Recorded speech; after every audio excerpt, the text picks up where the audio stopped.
Alright, it's 5:11. We're listening to the Shardcast. Let's paint this Deathwatch Primaris Reiver. Welcome to my hobby desk. I primed this guy with Army Painter Matte Black Spray because I have the Army Painter Matte Black paint and they are color matched, supposedly, and I can use this to clean up. It's worked for me in the past. So, although I don't do a lot of cleanup because I'm pretty lazy. We are going to start by base coating the silver bits with Army Painter Plate Mail Metal. I accidentally deleted the clip of me showing you that to the camera.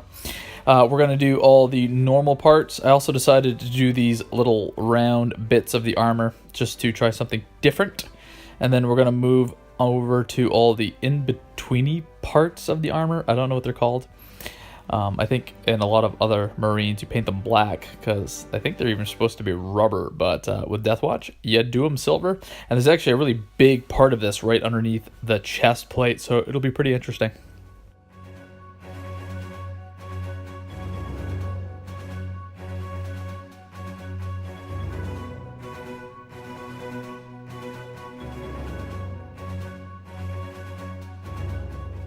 I'm going to hit these cable looking like things that run under the back. I think this is kind of a feature of the Phobos armor, which is supposed to be lightly armored. That's likely why there's such a large section of the under armor pieces in the front as well, which I'm going to go ahead and hit now. And this is a very prominent feature, and I think it's going to look pretty good after it's washed. And there's all those bits. I'm also going to hit the grenades on the front with this. There we go. All right, on this shoulder pad, you'll notice I put a purity seal here. I forgot to put it on when I was building it, but I remember if I put it on the gun. So we're going to do the grapply hooky part here at the front. We're going to do the big round piece in the middle, and we're going to do the piece in the back that's in between the main portion of the gun and the shoulder pad. I did miss a piece on the inside bit of the gun. We'll come back later while we're doing some cleanup and put some silver in there.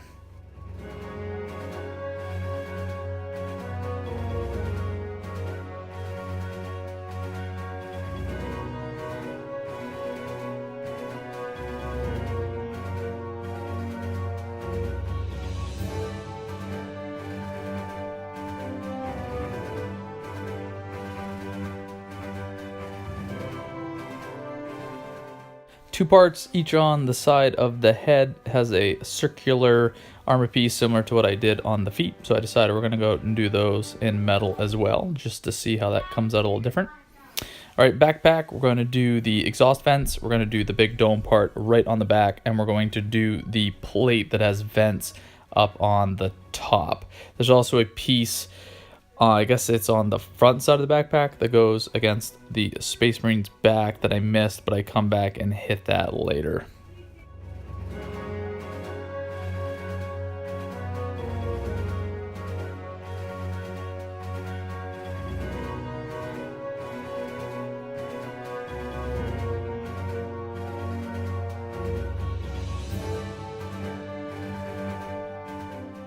Onto the silver arm of the Deathwatch. We're going to hit this all over with a coat of the plate mail metal.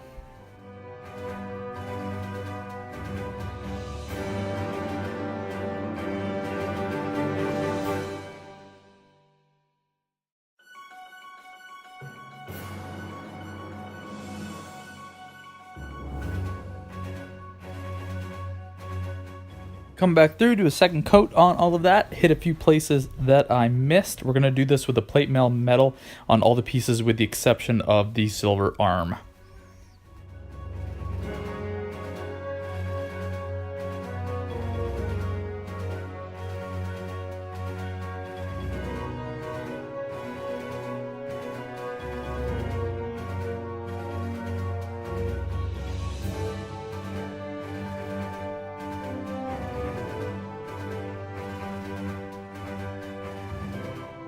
We're going to go ahead and do another coat of the plate mail metal over the combat knife.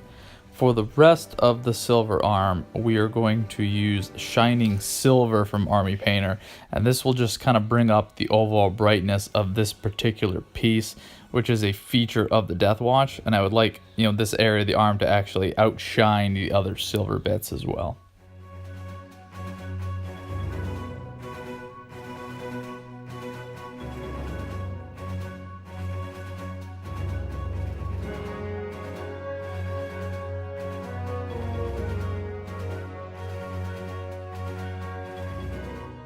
The plan now is to shade these areas using Nuln Oil from Citadel. I just bought this to replace my Vallejo Black Wash.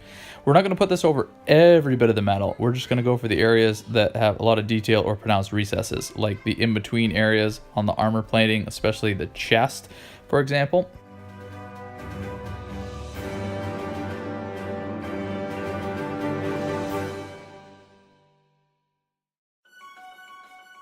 Backpack, we're going to do this vent on the top. We're going to do around the dome where there's some little recessed bits, but we're not going to do over the entire top of it.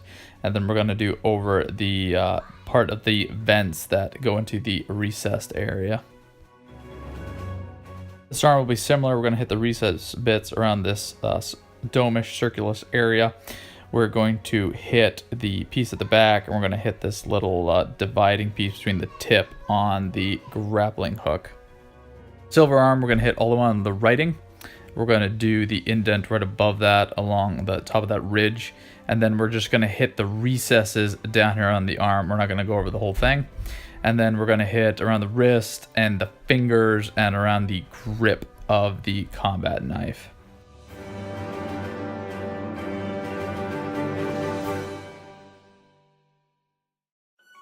While we let the wash dry, we're going to start edge highlighting with Dawnstone, and we're going to start on the backpack.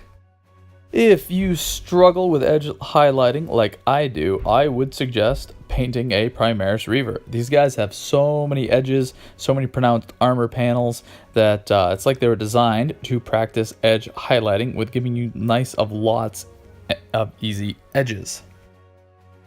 Doing the edges of the grab chutes, and we're actually going to go around and do most of the edges around the entirety of the backpack, and then come back and work on the pronounced ridges or vents or whatever these little indents are at the top of each grab chute. The edge highlighting is the longest and most laborious portion of painting any of these guys, but it's especially important with the black armor. Not being able to create contrast by shading to a darker color, you have to create the contrast by highlighting up to a higher one. This was all I had time for this morning. If you hobbied today and made a video, please link it in the comments below. I would love to take a look at it. Tomorrow we'll come back and we'll be doing a ton of more edge highlighting. Until then, have a good one.